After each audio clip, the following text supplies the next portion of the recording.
This PowerPoint is about scientific notation. It's another way that scientists use to express the numbers that they've measured. Scientific notation is particularly useful for really big numbers and really small numbers. The first number I have here, 375 million, notice it doesn't have a decimal point after the last zero, so only the 3, 7, and 5 are significant. One thing about scientific notation is that it always shows the correct number of significant figures. And in order to do this, and I apologize for my sloppy writing here, I used a mouse to do all of my hops. I first imagine where the decimal point is, and then imagine moving that one hop at a time until I only have one non-zero digit to the left of the decimal point. So in this case, I've made 8 hops. So that tells me how many powers of 10 it took to get to that point. So that is 8 powers of 10. So we express the number as 3.75 times 10 to the 8th.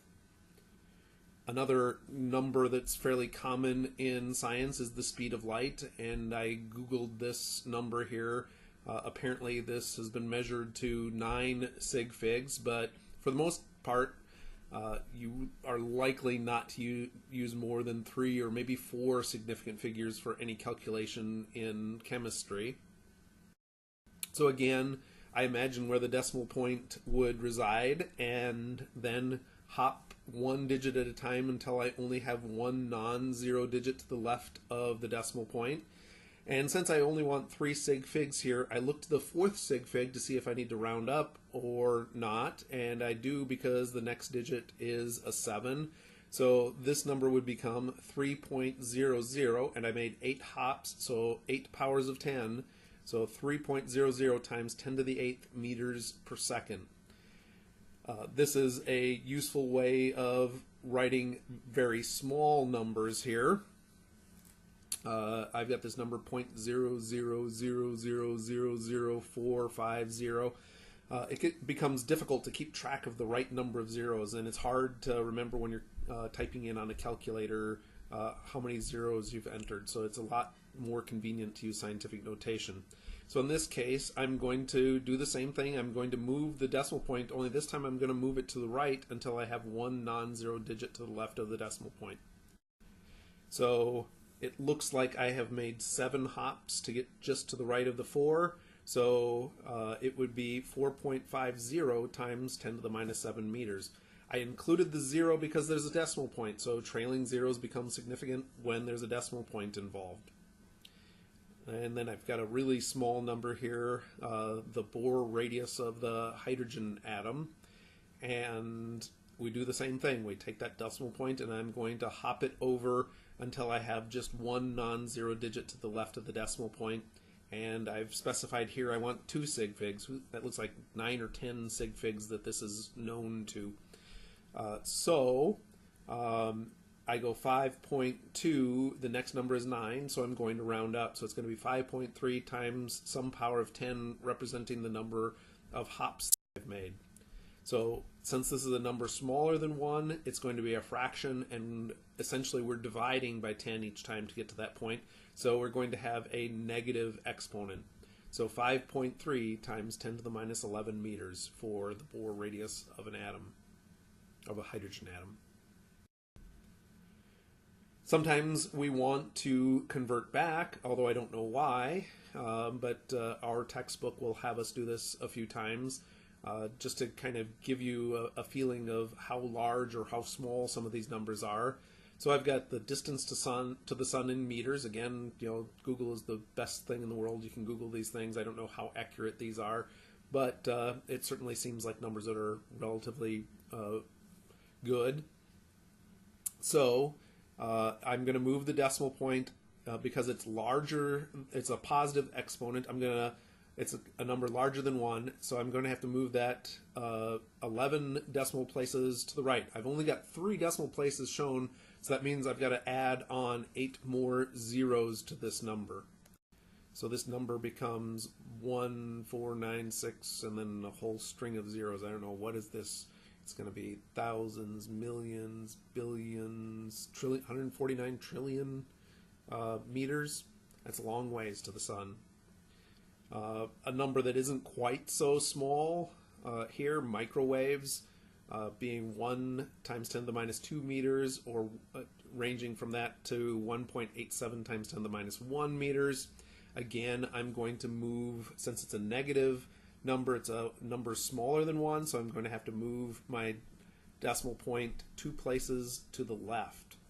I'm going to make this a fraction. So essentially I'm dividing by 10 twice. And I would get 0.01, and I'm going to include the zeros because there was a decimal point in this measurement, so the correct answer should be 0.0100. And we can do the same thing for the 1.87 times 10 to the minus 1. 10 to the minus 1 means we only have to move that decimal place over 1 place, so 0.187 meters. The mass of the moon was another number that I Googled, and it is very large, on the order of 10 to the 22 kilograms. So what I need to do is move this decimal place over 22 spots.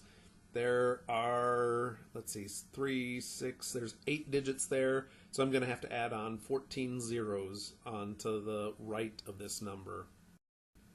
So an immense number of kilograms for the moon.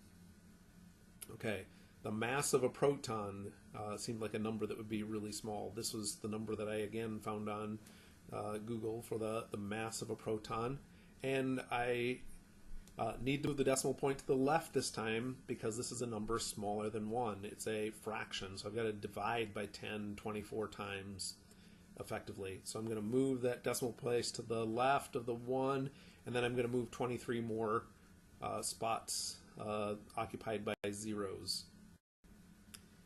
Actually, I put in 24 zeros because I put a 0 on the opposite side of the decimal point just to emphasize where that decimal point is. So you can see that these numbers would be hard to enter on your calculator. A lot of calculators only allow 8 or 9 digits, and in order to do some of these, you would have to go beyond that. So using scientific notation is going to be more convenient.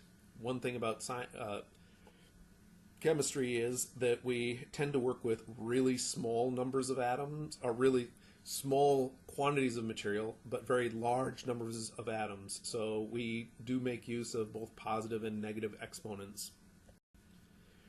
Okay, here's a little bit on how to enter scientific notation on your calculator, and I've got a pledge here I'd like you to take for me. Place one hand on your chemistry book and one on your heart, and say after me, I state your name, do solemnly swear that I will not use the 10 to the x key for scientific notation. So help me, Antoine Lavoisier, or Lavoisier, I don't know. I'm not French, so I'm probably butchering the heck out of his name. But he's considered the father of chemistry. So remember, not the 10 to the x key. It tends to go badly when people use the 10 to the x key.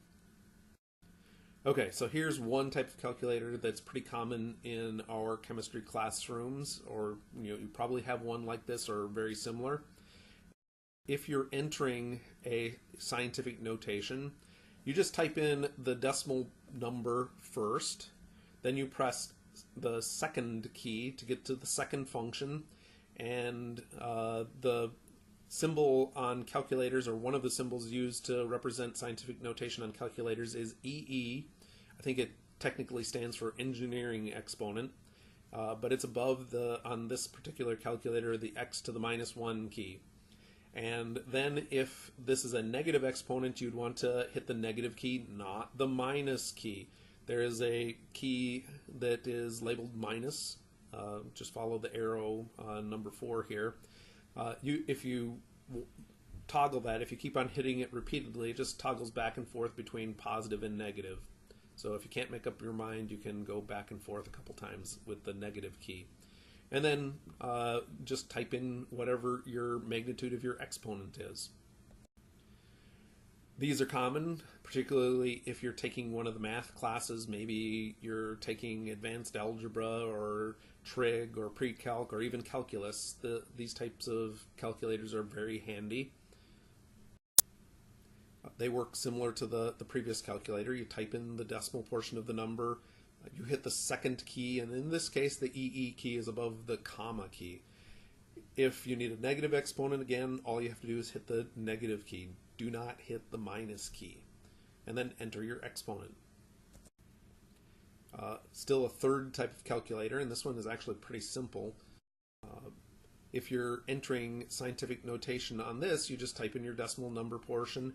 In this case, instead of an EE key, they've got an EXP key. The EXP, again, gets us the exponent, and if you have a negative exponent, you hit the negative key. And on most of these calculators, they function in the same way. You can toggle. If you keep on hitting that negative number or the negative key, you will toggle back and forth between negative and positive exponents. And then you just enter the magnitude of the exponent. What I'd like you to do is grab your trusty calculator and try to type in these numbers on your calculator just to see if you get the right number. So 4.5, and then either the EE or EXP function, and then minus 15 times 37. And then the other mathematical operation is 1.23, and then the EE or EXP, and then 7, and then hit divide by, and then 6.1 EE or EXP minus 3. And the reason why I want you to avoid the 10 to the X key is sometimes what your calculator will do is it will take the 1.23 times literally 10 to the 7, and then you're dividing 10 to the 7 by 6.1, and sometimes your calculator gets a little confused in terms of its orders of operations and things, that it doesn't do this math correctly. So make sure that you're using either the EE or the EXP key. And the answers that I got on my calculator, and I just reflexively always write these down to the correct number of significant figures. The first one, since the 37 and 4.5 are both 2 sig figs, I wrote my answer to 2 sig figs. The next one, I've got a 3 sig fig number divided by a 2 sig fig number, so I ought to have 2 sig figs in my answer. So your numbers may not be exactly these numbers, but they should round to these two values.